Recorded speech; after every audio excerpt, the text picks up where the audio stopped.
40% of food goes to waste in Kenya, and the technology will help preserve food and feed the hungry in their respective counters. Food Banking Kenya Executive Director John Kathungu urged Kenyans to embrace the technology, saying it will sort out many challenges to a wider range of people.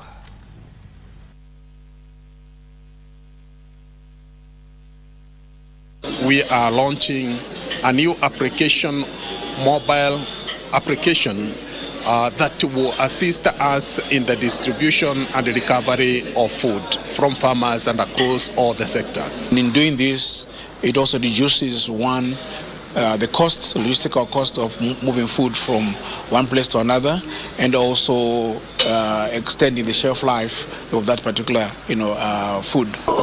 Waste no food. Waste no. Moving on, the university students have been challenged to be in the forefront in the fight against gender-based violence. This follows increased cases of GBV in various learning institutions. This is the Kenya Red Cross Society organized a panel of discussions for students and the youths to generate diverse ideas that will prevent violence against women and girls. As the 16 days of activism comes to an end this Sunday, the Kenya Red Cross Society organized a panel of discussions known as InterVarsity Dialogue for university students and youth to identify the root causes and consequences of gender-based violence. The interactive session centered on teenage pregnancies, HIV and AIDS, and sexual and gender-based violence. According to the project officer Charlene Nasimiu, several youths are not well conversant with the matters concerning gender violence. We have GBV in the universities from sex for grades and also from cross-generational or intergenerational relationships that are leading to gender-based violence. And also the young people are also coming out to say they are afraid to report because sometimes they are not believed or nobody also hears them out. So this is our forum to just sensitize them, tell them there is help out there. They can talk about gender-based violence and they can get assistance from so many avenues. Sex and gender could be a cause of violence. People look at women predominantly as weak beings, and so as a result of that they are targeted. And so part of our job here today is to create awareness around the same, to make sure that people are able to look at women differently and end violence. The Kenya Red Cross Society has invested in preventing violence against women and girls and vowed to continue financing various projects based on gender-based violence. We still continue to also capacity build the grassroots primary level community stakeholders from community health promoters. And this is something we will continue to do, and also advocate against gender-based violence, not during this campaign only, but integrate GBV. And this was a very amazing platform that we are using to communicate to the youth and the society at large about the effects, implications, and ways to prevent gender-based violence. The 16 Days of Activism Against Gender-Based Violence is an international society-led campaign that commences on 25th November, the International Day for Elimination of Violence Against Women, and ends on 10 December. Abdullahi Ali, Lunchtime News. And the government plans to include the public transport operators in the campaign against GBV in order to eliminate all forms of the vice in the industry. And the Matungu Community Empowerment Network in Kakamega County has identified and referred at least 50 gender-based violence cases to relevant authorities for action this year, as the 16 days of activism against gender-based violence is set to end tomorrow. Gender and Affirmative Action Principal Secretary Anne Wangombe says the plan to include the public transport operators in the campaign against gender-based violence would be implemented through a multi-agency approach where the operators would be sensitized on the various forms of gender-based violence. It is recognized that addressing gender-based violence requires a concerted effort from all stakeholders, and this collaboration marks a significant step towards achieving this goal. She was speaking during a multi-stakeholders consultative forum attended by representatives from the National Police Service, Nairobi City County Government, Matatu Owners Association, Boda Boda Safety Association of Kenya, tuk-tuk operators, Double M Sacco and civil society organizations. And in Migori County, defilement cases have been cited as the biggest contributor of teenage pregnancies, currently standing at 19%.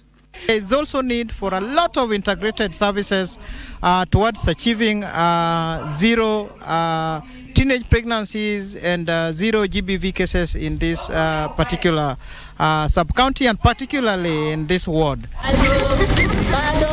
Elsewhere in Kakamega County, Matungu Community Empowerment Network has identified and referred at least 50 gender-based violence cases to relevant authorities for action this year. Kwa hivyo sisi kama jamii ama Matungu Community Empowerment Network tunafanya kazi ya kuhamasisha na kuidentify watoto ambao tayari wamedhulumiwa, tunawafanyia counseling, tunawapea psychosocial support na pia tunaongelesha wazazi wao. We come to the community to ensure that their rights are protected, especially on issues of sexual gender-based violence. We want to make sure that the girl child has the space, capacity, and the right equipment to get trained on online work. Meanwhile, Isiolo County cases of gender-based violence have reportedly decreased to a large extent over the years, with no single case of FGM reported so far during the current holiday season. Na kitu kingine imetufurahisha ni kwamba FGM huku ni kama hakuna. Na ile walikuwa nasema ilikuwa juu wife battering ni kama pia imeshuka. Tilio Marco for Lunchtime News. In the capital, a section of Mandera ya Wanawake members staged a protest outside the organization's office to demand an election for new leadership. The women claimed the current crop of leadership has outlived its usefulness in the office and shall be replaced by new officials. The women's efforts to forcefully enter the offices were, however, thwarted by the police.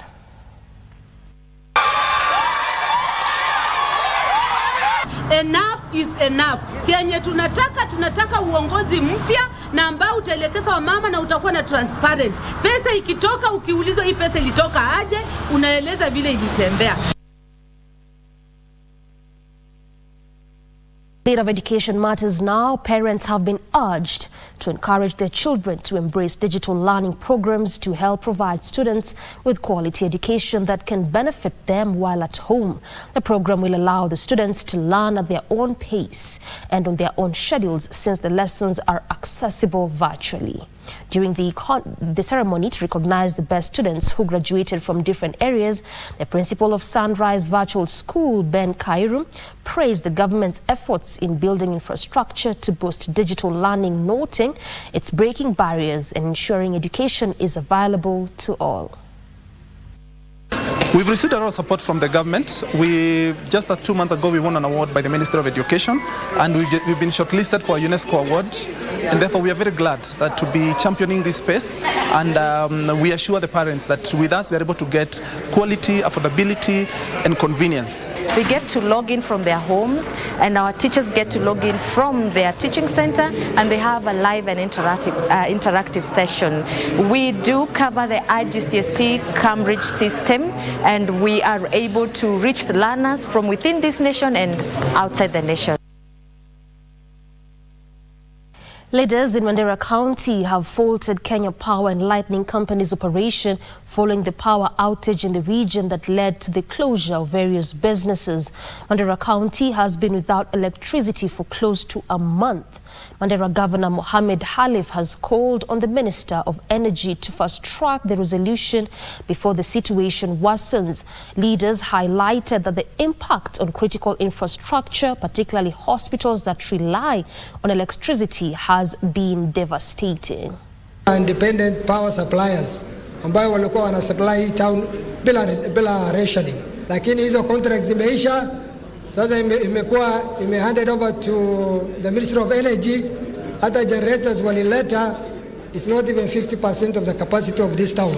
There is a problem in Kenya Power and Lightning Company in Mandera that needs to be addressed. This town is under blackout. The hospital, the incubators, all the critical machines, the CT scan are not working as a result of the power blackout. The Mandera electricity woes takes us on our first break this afternoon. We recoil with plenty more. Stay tuned.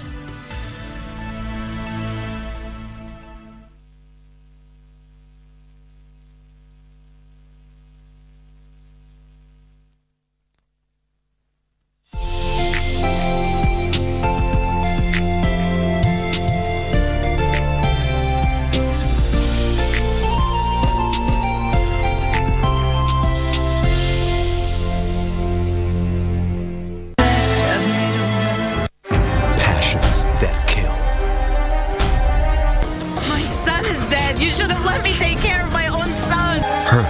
Please, don't leave me. She's with the man I love. Confused. I'm marrying your sister on Saturday. Please forgive me, brother. Passions you can't fight against. I couldn't be happy, no one will be. It's the best thing. What do you mean break up? Why are you calling the wedding off? I wonder if he's cheating too. The color of passion.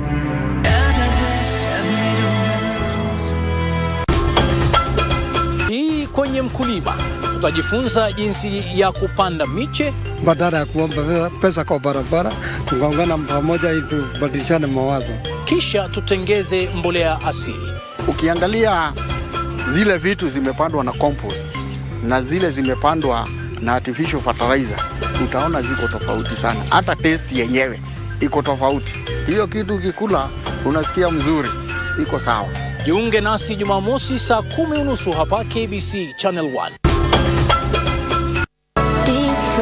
It's one of the stages toward acceptance. Ultimate goal is to share the fact that everybody is created in the image of God, and that no matter what your ability, there is a place for everybody in the kingdom. I could not get a wheelchair, but then I got one, but it was even too big for me to push around. And I was lucky to have that one, and there were others that were crawling. Especially in the school that I went to, there were kids that were crawling to class. Special child is a blessing from God, just like any other child. Really also appreciate the parents that have been raising or who are raising children that are CP or any other challenge that are bigger than precious. You have done well. That work is not easy. Differently.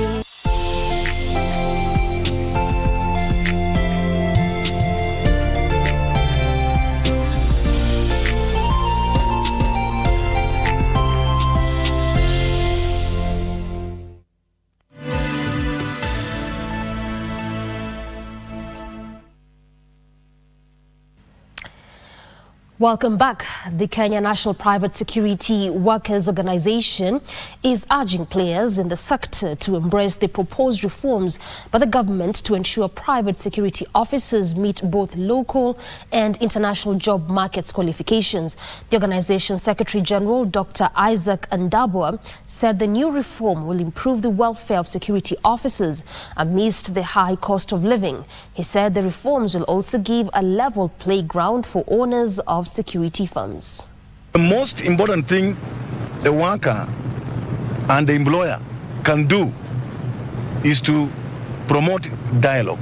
If there is some missing links where you don't understand, then you need to come in that tripartite arrangement, convene a meeting, the employers, and discuss the challenges within that particular industry, other than rushing to the courts.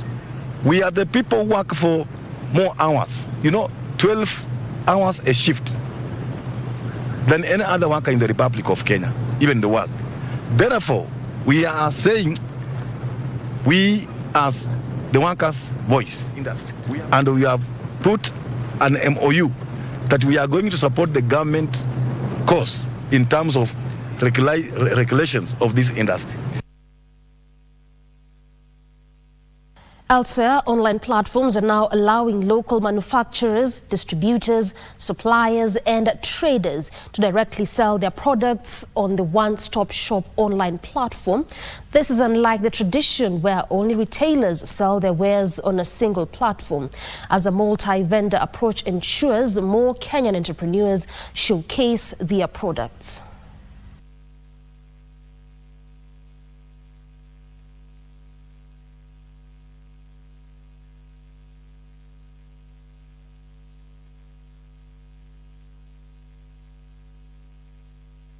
Kenyans have been urged to support and consume locally manufactured products to help the government in its quest to create jobs for the youth. Principal Secretary for the State Department of Industry, Ministry of Investment, Trade Dr. Juma Mukhwana, noted that every time Kenya imports products from other countries, it exports jobs instead of retaining them locally. Speaking during the Mount Kenya University 24th graduation ceremony, where 5,763 graduated, Mukhwana challenged higher learning institutions to support the enhancement of innovation and skill development among the youth. On their part, the University Chancellor John Struthers and Chairman, the University Council Dr. Vincent Gishiru Gaidho, pointed out that the variety adoption of emerging technologies has ensured that the education offered is affordable and accessible through the diverse modes of study. And want to implore Kenyans that they learn the art of consuming what is made in Kenya. We want you, as you develop your products, as you sell those products, I want to ask Kenyans that the time has come when Kenyans must consume what is made in Kenya. The university is currently market testing one of its pioneer Wema black soap product. This is a product that is envisioned to promote the use of locally available resources while creating opportunities for researchers to continuously innovate on the diverse products of indigenous trees. The ongoing Conference of Parties, where usually has many areas of disagreements, but the venue has never been one. However, this year, the next country host of COP29 is proving to be a divisive issue, with countries torn between Armenia, Azerbaijan or Belize. 5 days to the end of COP28, countries are still grappling with the host of the next event, with COP28 President Sultan Al Jaber calling for a compromise. Our very own O'Brien Kiwani, who has been there, brings us the very latest from Dubai. For a compromise. That is what COP28 President Sultan Al Jaber is doing here at the COP28 in Dubai. He's urging countries to come out of the comfort zone and soften their hard stances. Two thorny issues are remaining to be thrashed out by ministerial sessions, and one of them is the issue of fossil fuels, and the other one is on climate adaptation. The COP president made a passionate plea to the countries attending this meeting to rethink their position, and this is what he said. I need you to step up, and I need you to come out of your comfort zones. And I kindly ask you all to be flexible and to truly and genuinely engage in our deliberations and discussions. COP28 President Sultan Al Jaber making a passionate plea to countries here to come up with a position that will deliver a historic agreement from COP28.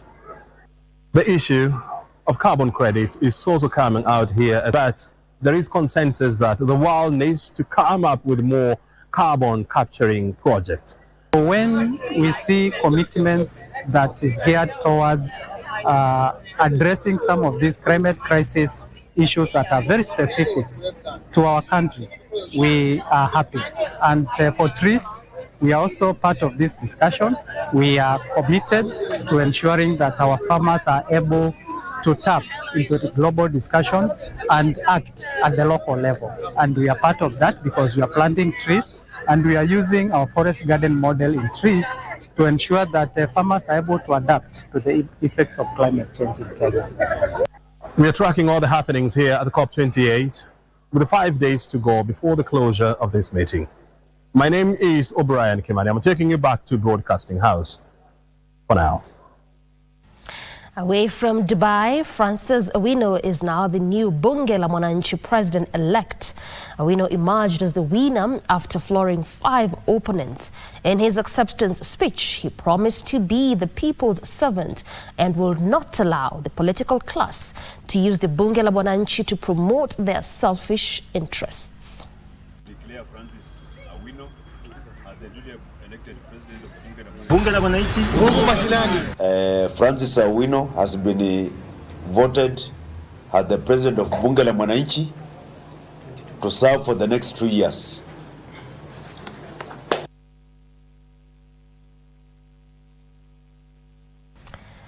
Moving on, the spouse of the Deputy President, Pastor Dorcas Rigathi, has placed 60 youths from Mombasa County on a 3-month rehabilitation program in various rehabilitation centers in Mombasa and Kwale counties.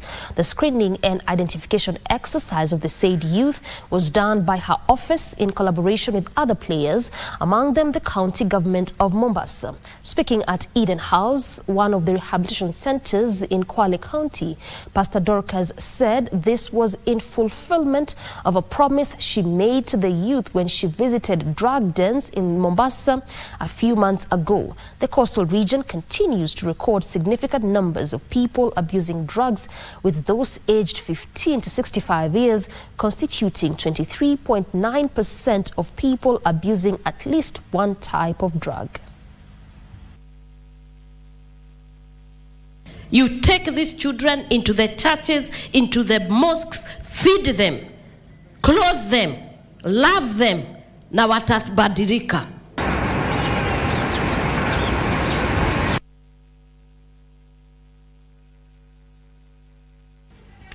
And a 30-year-old man from Mwingi Central in Kitui County is pleading for justice after he was sent home 4 days after joining Kenya Defence Forces.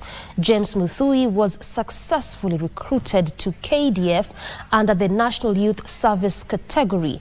Muthui says he reported on the expected date but only stayed there for 4 days. On the 5th day, he was ordered to leave with no explanation for this cause of action given.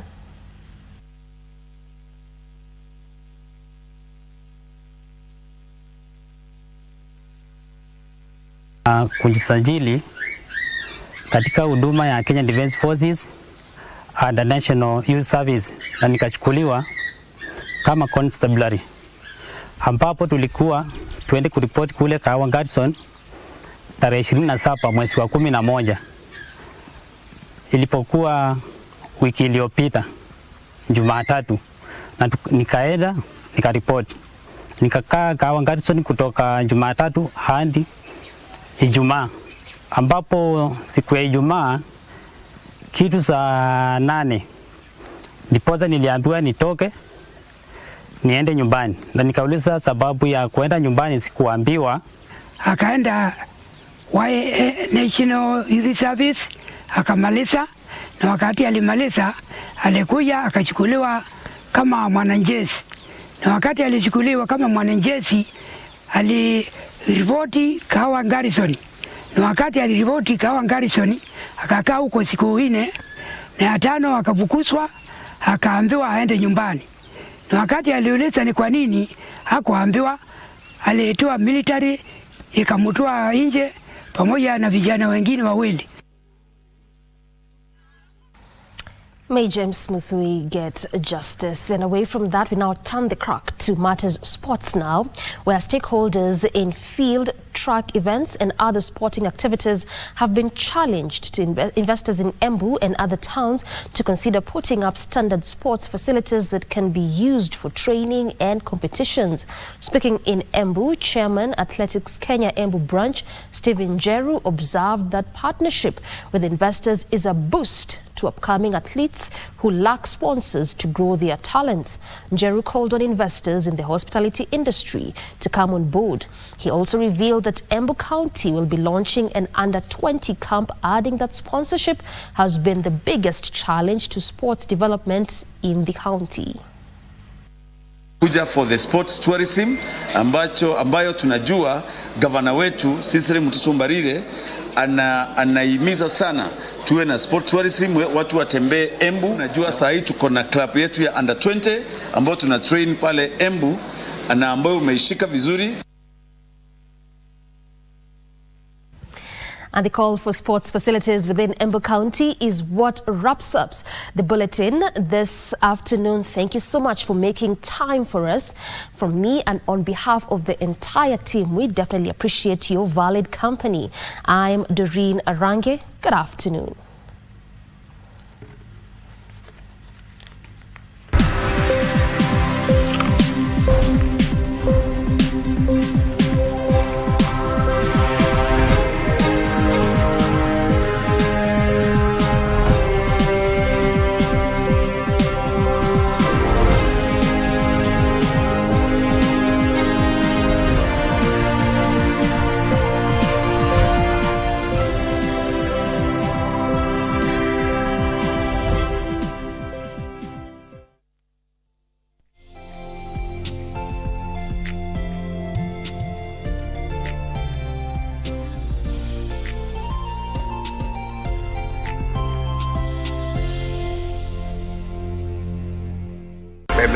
hakutaka kutia sukuko mbele, hakutaka kufanya chochote, na kwa hivyo watu wakawa hawana nafasi. Ijapokuwa watu wakisema kufundisha watoto watapata kazi wapi? Our villages and towns are powered by electricity. How has Kenya fared in the realization of her independence clarion call of eliminating ignorance, poverty and diseases? Kenya at 60. A special KBC coverage beginning Monday, the 4th of December to Jamhuri Day. Passions that kill. My son is dead. You should have let me take care of my own son. Hurt. Please, don't leave me. She's with the man I love. Confused. I'm marrying your sister on Saturday. Please forgive me, brother. Passions you can't fight against. I couldn't be happy. No one will be. It's the best thing. What do you mean break up? Why are you calling the wedding off? I wonder if he's cheating too. The color of passion.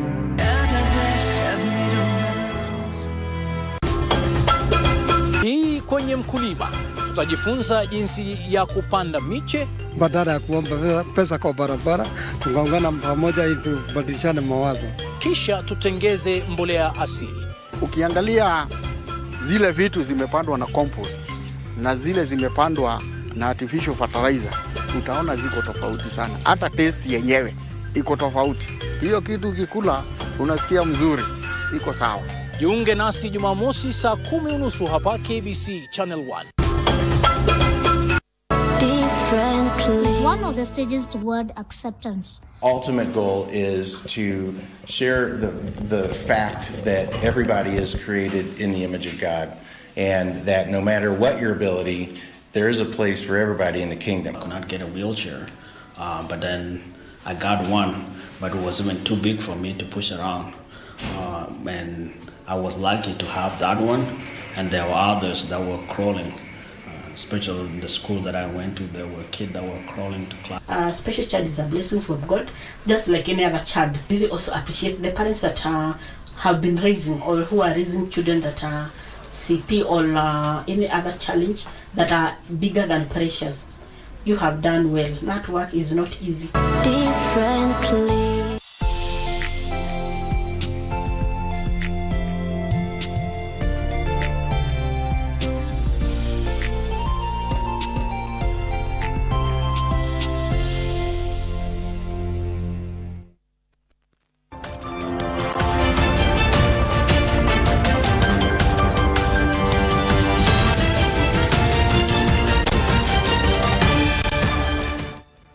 Hujambo mtazamaji mahali popote ulipo, Jumamosi hii, wikendi yako inaendelea vipi? Karibu kwenye makala ya dunia wiki hii siku ya leo, ambayo yanaletwa kwako kwa ushirikiano mkubwa wa KBC Channel 1 na shirika la Shinua kutoka China.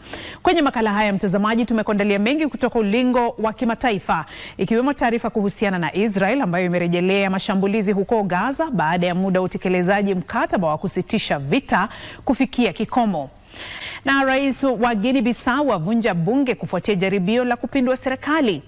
Siku ya ukimwi duniani yaadhimishwa tarehe mosi mwezi huu, huku nchi mbalimbali zikitangaza mikakati ya kukabiliana na janga hilo. Na vilevile huku msimu wa Krismasi ama sikukuu ukikaribia, nchi mbalimbali zaendelea na maandalizi ya sherehe hizo. Hizo ni baadhi ya taarifa ambazo tumekuandalia kwenye makala ya leo mtazamaji. Keti papo hapo, dakika ni 30.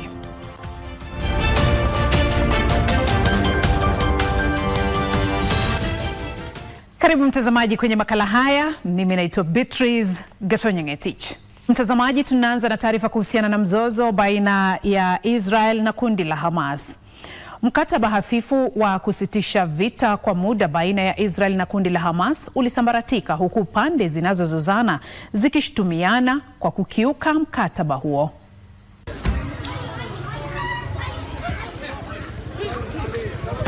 Kufuatia mkataba huo uliodumu kwa siku 7, ambapo mateka 86 waliozuiliwa na kundi la Hamas na wafungwa 240 wa Kipalestina waliozuiliwa kwenye magereza ya Israel, wote wakiwa wanawake na watoto, waliachiliwa huru. Jeshi la Israel lilitekeleza mashambulizi kwenye maeneo mengi ya Hamas kote katika ukanda huo, huku likiharibu viwanda na kukatiza huduma za utoaji gesi na mafuta. Jeshi hilo pia linashutumiwa kwa kuharibu hospitali na vituo vya afya, ambapo taasisi 56 za afya zimeharibiwa, maafisa 35 wa kimatibabu kukamatwa na kusambaratisha mfumo wa afya katika ukanda wa Gaza. Katibu mkuu wa Umoja Mataifa Antonio Guterres kwenye taarifa alielezea masikitiko yake kuhusiana na kurejelewa kwa vita huko Gaza. Na Rais Kais Saied wa Tunisia alisema kuwa Wapalestina wote waliojeruhiwa waliolazwa kwenye hospitali nchini Tunisia wanapokea huduma muhimu za kimatibabu hadi watakapopata nafuu na kurejea kwao. Na waziri mkuu wa Israel Benjamin Netanyahu alisema kuwa itakuwa vigumu kwa mateka kuachiliwa huko Gaza bila operesheni kali ya Israel baada ya kuondoa ujumbe wake kwenye mashauriano ya kukomesha vita yaliyokuwa yakiandaliwa nchini Qatar.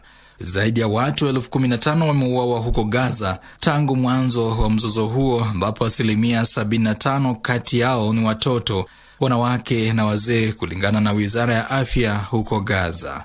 Maafisa wa Israel wanasema kuwa takriban watu 1200 wameuawa upande wa Israel, hasa wakati wa shambulizi la kwanza la Hamas. Na Rais Umaro Sissoco Embalo wa Guinea Bissau alivunja bunge la nchi hiyo baada ya kukutana na baraza la kiserikali ambalo humshauri rais, kwa mujibu wa tangazo la kirais.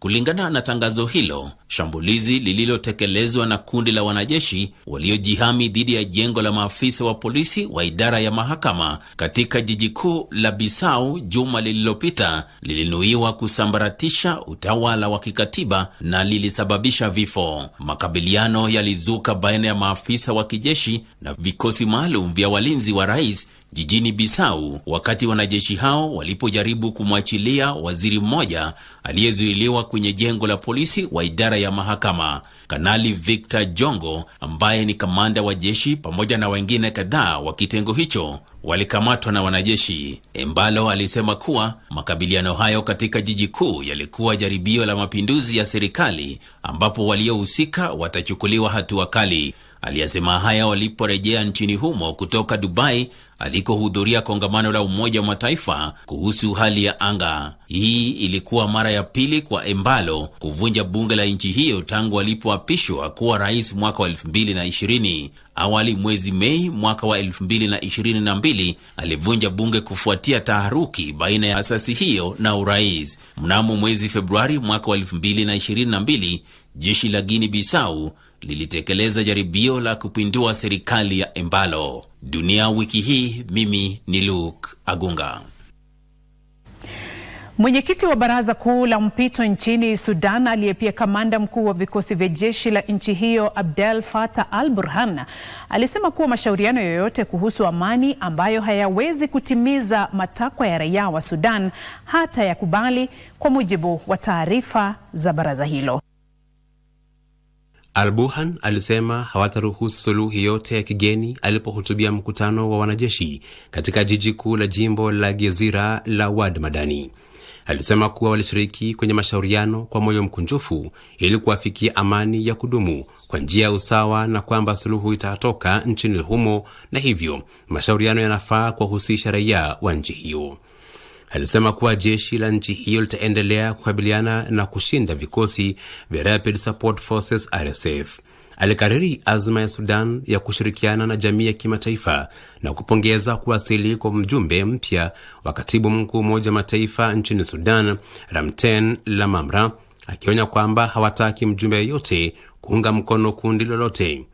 Kuanzia tarehe 6 mwezi Mei, Saudi Arabia na Marekani zimekuwa zikifadhili mashauriano baina ya pande zinazozana nchini Sudan katika jiji la bandari la Jeddah nchini Saudi Arabia.